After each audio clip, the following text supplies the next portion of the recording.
पवित्र श्रावण मासर द्वितीय सोमवार एही स्थान रखी दिंतु एक जोड़ा पानपत्र 24 घंटा मध्य आपण चमत्कार देखा पाइबे।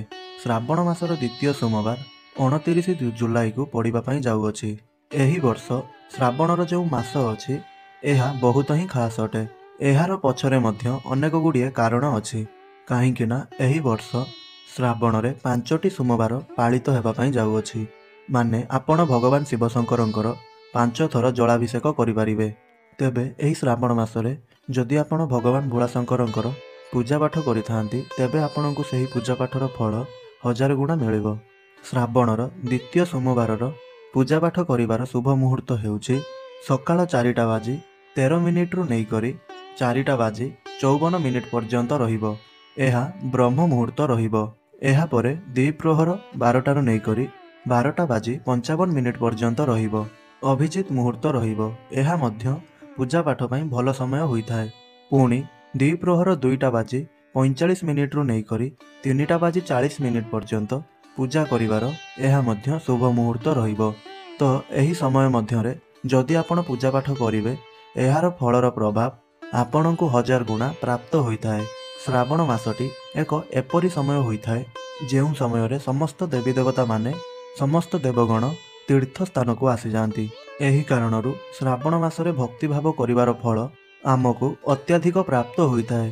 तो बंधुगण एही वीडियो रे आगकू आहुरी शिक्षणीय कथा सब रही अछि।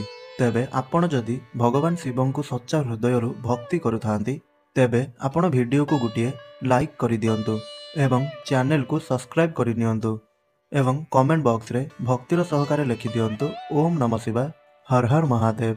आपण समस्तଙ୍କ मनरे एही प्रश्न उठुथिबो जे शिवलिंग रे कोण पाई प्रत्येक जिनिस जुड़ा रूप रे चढ़ा जाइथाय एवं एमिति कोण पाई कुआ जाइथाय जे आमे जुड़ा रूप रे समस्त सामग्री गुड़िक चढ़ाइबा उचित। बंधुगण एमिति माना जाइथाय कि जेउ प्रकार रे एही समाज को चढ़ाइबा पाई स्त्री एवं पुरुषंकर आवश्यक होइथाय केवल स्त्री द्वारा संसार चली पारि नथाय कि केवल पुरुषंक द्वारा एही संसार चली पारि नथाय। सेही प्रकार रे जदि आपण काहाकू किछि भेट चढ़ाउछंती तो जुड़ा रूप रे चढ़ा जाइथाय। एहा द्वारा भगवान शीघ्र स्वीकार करि नै थांती। एमिति मध्य माना जाइथाय सिंगिल भेट चढ़ाइबा द्वारा माने जेउ भी देवी देवता को आपण सिंगिल भेट चढ़ाउछंती तेबे ताहाकू खंडपूर्ण माना जाइथाय। विशेष मनस्कामना थिबो तेबे जाई आपण एहा करि पारिबे। एथि पई देवी देवता माननकू चढ़ा जाउथबा सामग्री को आपण जोड़ा रूप रे चढ़ाई पारिबे किंबा 5, 7, 11 एही संख्या रे आपण चढ़ाई पारिबे। बंधुगण विशेष मनस्कामना पाई जेउ सामग्री होइताय तांकू जोड़ा रूप रे चढ़ाइबा उचित। एबे आसंतु जानिबा शिवलिंग रे पानपत्र चढ़ाइबार महत्व संपर्क रे कि जदि आपण शिवलिंग रे पानपत्र चढ़ाउछंती तेबे एहा द्वारा आपणकू कोन सब फायदा मिलिथाय एवं आमे शिवलिंग रे कोन पई पानपत्र चढ़ाइबा दरकार। एहा सहित बंधुगण आपण पानपत्र केउ प्रकार चढ़ाइबा उचित। पानपत्र चढ़ाइबा समय रे आपण कोन सब सावधानता रखिबा आवश्यक एवं श्रावणर द्वितीय सोमवार दिन जदि आपण मध्य पानपत्र चढ़ाउछंती तो आपणक जीवन रे मध्य अनेक गुड़िए लाभ होइथाय। आमर हिंदू धर्म पुराण रे पानपत्र को तांबुल कहा जाइथाय। कौनसी भी पूजा पाठ अनुष्ठान बिना पानपत्र रे पूर्ण होई नथाय। पानपत्र चढ़ाइबा द्वारा देवी देवता को तृप्ति मिलिथाय एवं देवी देवता अति शीघ्र प्रसन्न हो जाती। जेबे देवी देवता को आमे भोग लगई थांती भोग परे आमे तांकु चुबाइबा पाई पानपत्र चढ़ाई थांती अर्थात पानपत्र रे लवंग एवं गुजराती रखिकरी तांकु चढ़ाई थांती। तेबे बंधुगण एहा द्वारा भगवान को तृप्तिर प्राप्ति होइथाय।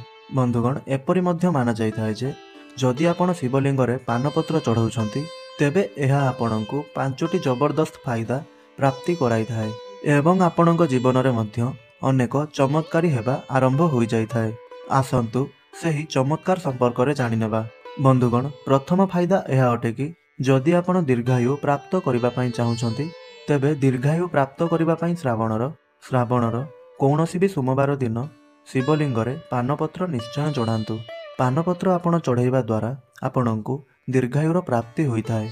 जदि आपण मध्य बीमारी रु बंचिबा पई चाहुछंती रोग दोषरु बंचिबाकू चाहुछंती तेबे पानपत्र शिवलिंग रे चढ़ाइबा द्वारा दीर्घायुर प्राप्ति होइथाय। द्वितीय फायदा ପାନରେ ମହୁ ଲଗାଇ କରି ଶିବଲିଙ୍ଗରେ ଆପଣ ତାହାକୁ ଚଢ଼ାଇବା ଦ୍ୱାରା ଆପଣଙ୍କୁ ଆତ୍ମଶାନ୍ତି ଏବଂ ସଫଳତାର ପ୍ରାପ୍ତି ହୋଇଥାଏ ଏବଂ ଏହା ସହିତ ଆପଣଙ୍କର ବିଗିଡ଼ି ଯାଇଥିବା କାର୍ଯ୍ୟଗୁଡ଼ିକ ବନି ଯାଇଥାଏ ଏବଂ ଆପଣଙ୍କୁ ଆପଣଙ୍କର ସେହି ବିଗିଡ଼ି ଯାଇଥିବା କାମଗୁଡ଼ିକରେ ସଫଳତା ନିଶ୍ଚୟ ରୂପରେ ପ୍ରାପ୍ତି ହୋଇଥାଏ। ଯେଉଁ ସମୟରେ ଆପଣଙ୍କର ଘୋର ବିପତ୍ତି ପଡ଼ିଥାଏ ଏବଂ କିଏ ବି ଆପଣଙ୍କର ସାଥ ଦେଉନାହିଁ, ତେବେ ଆପଣ ସେହି ସମୟରେ ଶିବଲିଙ୍ଗରେ ପାନ ଉପରେ ଆପଣ ମହୁ ଲଗାଇ କରି ସେହି ପାନପତ୍ରକୁ ନେଇ ଆପଣ ନିଶ୍ଚୟ ଚଢ଼େଇ ଦିଅନ୍ତୁ। ଦେଖିବେ ଯେ ଆପଣଙ୍କର ସମସ୍ତ କଷ୍ଟ ସମସ୍ୟା ନିଶ୍ଚୟ ରୂପରେ ଦୂର ହୋଇଯାଇଥାଏ। ଏହା ଏକ ରାମବାଣ ଅଚୁକ ଉପାୟ ଅଟେ। ବନ୍ଧୁଗଣ, ଯଦି ଆପଣଙ୍କର ଜୀବନରେ ମଧ୍ୟ କୌଣସି ସମସ୍ୟା ଅଛି, କୌଣସି ପ୍ରକାରର କଷ୍ଟ ରହିଅଛି, ଆତ୍ମଶାନ୍ତି ଦରକାର, ତେବେ ପାନପତ୍ରରେ ମହୁ ଲଗାଇ କରି ଏହି ସୋମବାରରେ ଅର୍ଥାତ୍ ପ୍ରଥମ ସୋମବାର ଦିନ ନିଶ୍ଚୟ ଆପଣ ତାହାକୁ ଚଢ଼େଇ ଦିଅନ୍ତୁ ଏବଂ ସମାନ ଏହି ଉପାୟକୁ ମଧ୍ୟ ଆପଣ ଚାହିଁଲେ ଦ୍ୱିତୀୟ ସୋମବାରରେ ମଧ୍ୟ କରିପାରିବେ ଏବଂ ତୃତୀୟ ସୋମବାର, ଚତୁର୍ଥ ସୋମବାର, ପଞ୍ଚମ ସୋମବାରରେ ମଧ୍ୟ ଏହି ସମାନ ଉପାୟଟିକୁ ଆପଣ କରିପାରିବେ। ପାନପତ୍ରକୁ ଆପଣ ଶିବଲିଙ୍ଗରେ ଚଢ଼ାଇବାର ତୃତୀୟ ଫାଇଦା, ପାନପତ୍ରରେ ଘିଅ ଲଗାଇ କରି ଶିବଲିଙ୍ଗରେ ଆପଣ ସେହି ପାନପତ୍ରକୁ ନେଇ ଚଢ଼ାଇବା ଦ୍ୱାରା ଆପଣଙ୍କୁ ପୁରୁଷାର୍ଥର ପ୍ରାପ୍ତି ହୋଇଥାଏ। ଧନ ଦୌଲତ, ବାହନ, ମନବାଞ୍ଛିତ ସ୍ତ୍ରୀ, ଏହି ସବୁଗୁଡ଼ିକ ଆପଣଙ୍କୁ ନିଶ୍ଚୟ ରୂପରେ ପ୍ରାପ୍ତି ହୋଇଥାଏ। ବହୁତ ଲୋକଙ୍କୁ ସୁଯୋଗ୍ୟ ପୁତ୍ରର ପ୍ରାପ୍ତି ହୋଇଥାଏ। ଯେଉଁମାନେ ଚାହୁଁଛନ୍ତି କି ତାଙ୍କୁ ସୁଯୋଗ୍ୟ ପୁତ୍ର ପ୍ରାପ୍ତି ହେଉ, ପାନପତ୍ରରେ ସଫା ଚନ୍ଦନରେ ଓମ୍ ଉମା ମହେଶ୍ୱରାୟ ନମଃ ଏହି ମନ୍ତ୍ରକୁ ଆପଣ ଲେଖିକରି ଯଦି ଆପଣ ସେହି ପତ୍ରଟିକୁ ନେଇ ଶିବଲିଙ୍ଗରେ ଚଢ଼େଇ ଦେବେ, ତେବେ ନିଶ୍ଚୟ ରୂପରେ ଆପଣଙ୍କୁ ସୁଯୋଗ୍ୟ ପୁତ୍ରର ପ୍ରାପ୍ତି ହୋଇଥାଏ। ଏମିତି ପୁଣ୍ୟର ପ୍ରାପ୍ତି ହୋଇଥାଏ ଯିଏକି ବହୁତ ଜ୍ଞାନବାନ ହୋଇଥାଏ। ବନ୍ଧୁଗଣ, ଏବେ ଜାଣନ୍ତୁ ପାନପତ୍ର ଚଢ଼େଇବାର ପଞ୍ଚମ ଫାଇଦା। ପାନପତ୍ର ଯଦି ଆପଣ ଚଢ଼ାଉଛନ୍ତି, ତେବେ ଆପଣଙ୍କୁ ଭୟଙ୍କର ବିମାରୀ ଏବଂ ରୋଗରୁ ମୁକ୍ତି ମିଳିଥାଏ। ଭୟଙ୍କର ବିମାରୀ ଏବଂ ରୋଗରୁ ମୁକ୍ତି ପାଇବା ପାଇଁ 5ଟି ପାନପତ୍ରରେ ସଫା ଚନ୍ଦନରେ ଓମ୍ ହମ୍ ଜୁମ୍ ସହ, ଓମ୍ ହମ୍ ଜୁମ୍ ସହ ଏହା ଆପଣ ଲେଖିକରି ଶିବଲିଙ୍ଗରେ 5ଟି ପାନପତ୍ର ନେଇ ଆପଣ ଚଢ଼େଇ ଦିଅନ୍ତୁ ଏବଂ 108 ଥର ମହାମୃତ୍ୟୁଞ୍ଜୟ ମନ୍ତ୍ରର ଜପ ଆପଣ ନିଶ୍ଚୟ କରନ୍ତୁ। ଆପଣ ଏହା ଦେଖିବେ ଯେ ଆପଣଙ୍କୁ ତତ୍କାଳ ଲାଭ ପ୍ରାପ୍ତି ହୋଇଥାଏ।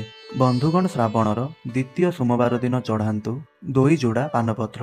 ଦେଖିବେ 24 ଘଣ୍ଟା ମଧ୍ୟରେ ହୋଇଯିବ ଚମତ୍କାର। ଆପଣଙ୍କ ଜୀବନରେ ଚାଲୁଥିବା ସମସ୍ତ ପ୍ରକାରର ଦୁଃଖ ସମସ୍ୟା ଗୁଡ଼ିକ ନିଶ୍ଚୟ ରୂପରେ ଦୂର ହୋଇଯିବ। ପାନପତ୍ର ଚଢ଼ାଇବା ଦ୍ୱାରା ମଧ୍ୟ ଆପଣଙ୍କୁ ଅନେକ ଗୁଡ଼ିଏ ଲାଭ ମିଳିଥାଏ। ଆପଣ ପାନପତ୍ର ଚଢ଼ାଇବାର ନିୟମ ଗୁଡ଼ିକ ମଧ୍ୟ ଜାଣି ନିଅନ୍ତୁ। ପାନପତ୍ର ଚଢ଼ାଇବା ପୂର୍ବରୁ ଆପଣ ସର୍ବପ୍ରଥମେ ପାନପତ୍ରକୁ ସଫା ଏବଂ ସ୍ୱଚ୍ଛ ଜଳରେ ଧୋଇ ନେବା ଦରକାର ଏବଂ ଏହି କଥାର ଆପଣ ବିଶେଷ ଧ୍ୟାନ ରଖିବା ଦରକାର କି ପାନପତ୍ର କଟାଫଟା ନ ହୋଇଥିବା ଦରକାର। ଭଗବାନ ଭୋଳାଶଙ୍କର, ଭଗବାନ ଭୋଳାନାଥ କୌଣସି ପ୍ରକାରର ଖଣ୍ଡିତ ବସ୍ତୁକୁ ସ୍ୱୀକାର କରିନଥାନ୍ତି। ଯେବେ ଭଗବାନ ଭୋଳାନାଥ ଭଗବାନ ଗଣେଶଙ୍କର ଶିରକୁ ଖଣ୍ଡନ କରିଥିଲେ, ସେହି ସମୟରୁ ସେ ଏହି ପ୍ରତିଜ୍ଞା ନେଇଥିଲେ କି ତାଙ୍କର ପୂଜା ପାଠରେ କୌଣସି ପ୍ରକାରର ଖଣ୍ଡିତ ବସ୍ତୁ କେବେ ବି ଚଢ଼ାଯିବ ନାହିଁ। ଆଉ ଯଦି ଆପଣ ଏହିପରି କରୁଛନ୍ତି ଏବଂ ଖଣ୍ଡିତ ବସ୍ତୁ ଚଢ଼ାଉଛନ୍ତି, ତାହା ଆପଣ ଜାଣିକି କରନ୍ତୁ କିମ୍ବା ଅଜାଣତରେ କରନ୍ତୁ, ତେବେ ଏହି କାର୍ଯ୍ୟ ପାଇଁ ଆପଣଙ୍କୁ ଦୋଷ ଲାଗିଥାଏ। ଏହି କଥାର ଆପଣ ବିଶେଷ ଧ୍ୟାନ ରଖିବେ। ପାନପତ୍ର ଆପଣ ଚଢ଼ାଇବା ପୂର୍ବରୁ ତାର ଡେମ୍ଫକୁ ଛିଡ଼ାଇ ଦିଅନ୍ତୁ। ଆପଣ 2ଟି ପାନପତ୍ର ନିଅନ୍ତୁ ଏବଂ ସେଥିରେ ଅଳ୍ପ କିଛି ଅତର ଲଗାଇ ଦିଅନ୍ତୁ ଏବଂ ମନସ୍କାମନା କହି ଭଗବାନ ଭୋଳାଶଙ୍କରଙ୍କୁ, ଭଗବାନ ଭୋଳାନାଥଙ୍କୁ ଶିବଲିଙ୍ଗରେ ଚଢ଼ାଇ ଦିଅନ୍ତୁ। ତେବେ ଗୋଟିଏ ସୋମବାର ଦିନ ଆପଣ ଏହି ଉପାୟକୁ କରିଦେବେ ତ ଆପଣଙ୍କର ଯାହା ବି କିଛି ମନସ୍କାମନା ଥିବ ତାହା ସବୁ ସୁନିଶ୍ଚିନ୍ତ ଆପଣଙ୍କର ପୂରଣ ହୋଇଯିବ। ଏହା ଏକ ରାମବାଣ ଉପାୟ ଅଟେ। ଯଦି ଆପଣଙ୍କ ଜୀବନରେ କୌଣସି ପ୍ରକାରର ଛୋଟ ବଡ଼ ମନସ୍କାମନା ଥାଏ, ତେବେ ଆପଣ ଏହି ଉପାୟକୁ ନିଶ୍ଚୟ ରୂପରେ ପାଳନ କରନ୍ତୁ। ତେବେ ବନ୍ଧୁଗଣ, ଯଦି ଆପଣଙ୍କୁ ଆମର ଏହି ଭିଡ଼ିଓଟି ଭଲ ଲାଗିଥାଏ, ତାହେଲେ ତଳେ ଥିବା ଏହି କମେଣ୍ଟ ବକ୍ସରେ ଓମ୍ ନମଃ ଶିବାୟ, ହର ହର ମହାଦେବ ଅବଶ୍ୟ ଲେଖନ୍ତୁ ଏବଂ ଏହି ଭିଡ଼ିଓକୁ ଗୋଟିଏ ଲାଇକ୍ କରି ଚ୍ୟାନେଲଟିକୁ ନିଶ୍ଚୟ ରୂପରେ ସବସ୍କ୍ରାଇବ୍ କରିନିଅନ୍ତୁ। ଧନ୍ୟବାଦ।